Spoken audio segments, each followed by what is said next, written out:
The Forest Service has been tasked with wildfire restoration. How do we reduce wildfire risk?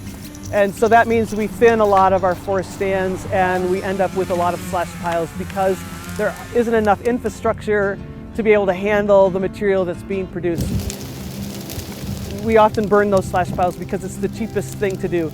We burn a slash pile, we just make ash. We make nothing valuable. We can damage the soil, we can damage the air. You know, we've done hundreds of burns in our Oregon kilns. And so biochar provides one more tool in our toolbox to help fix those things. We can burn things in a more controlled fashion, not just open burning, and work through this material to reduce that hazardous fuel in a more careful way. Biochar is essentially charcoal made for the soil. It's almost pure carbon.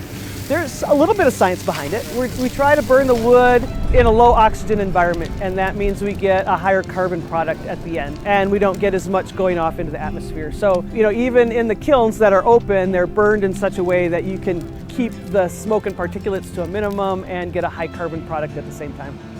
A handful of biochar has the surface area of a football field, and so it's all about the nooks and crannies in that material. And so when you put it in the soil, it does a couple things. One, it encourages microbes to build their fungal nets. And so you get the rehabilitation of nutrient processes, so nutrient cycling, but it also changes soil structure. So on a compacted soil, it's great for reducing compaction, and because it's so porous, it helps water infiltrate and stores the water.